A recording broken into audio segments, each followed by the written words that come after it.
Assalomu alaykum aziz yurtdoshlar. Telefon sozlamalari kanaliga xush kelibsizlar. Bugun sizlar bilan telefoningizni parolini kim ochayotganini bilib olishingiz mumkin. Demak, kimdir telefoningizni parolni sizga bildirmay ochib ichidagi narsalarni ko'rishi mumkin. Shu telefonni ekranini yoqqandan parolni ochgandan rasmga oladi u kimligini. Demak, bu uchun Play Marketga kiramiz. Play Marketdan VTMP deb qidiramiz. Mana shuni bosib qidiramiz. Keyin mana shu birinchida chiqqan ilovaga kirib ochib olamiz. Men o'tkazib bo'lganman, sizlarga o'tkazishinglar kerak. Mana ochish bosamiz. Ochish bosgandan keyin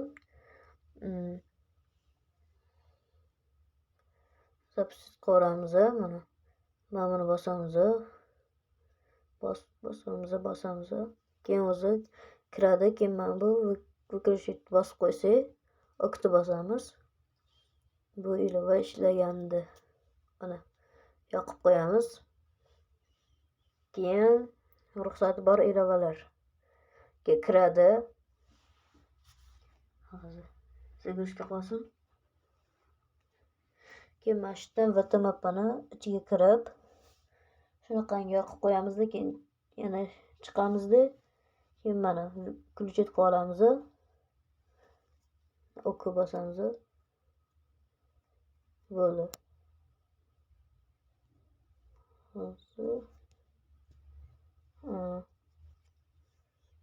Mana уже ishlayapti bu programma. Ishlagandan keyin mana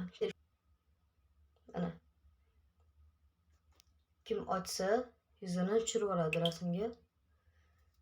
Keyin ichiga buni kim kirganini ko'ramiz. Mana ichiga kiramizda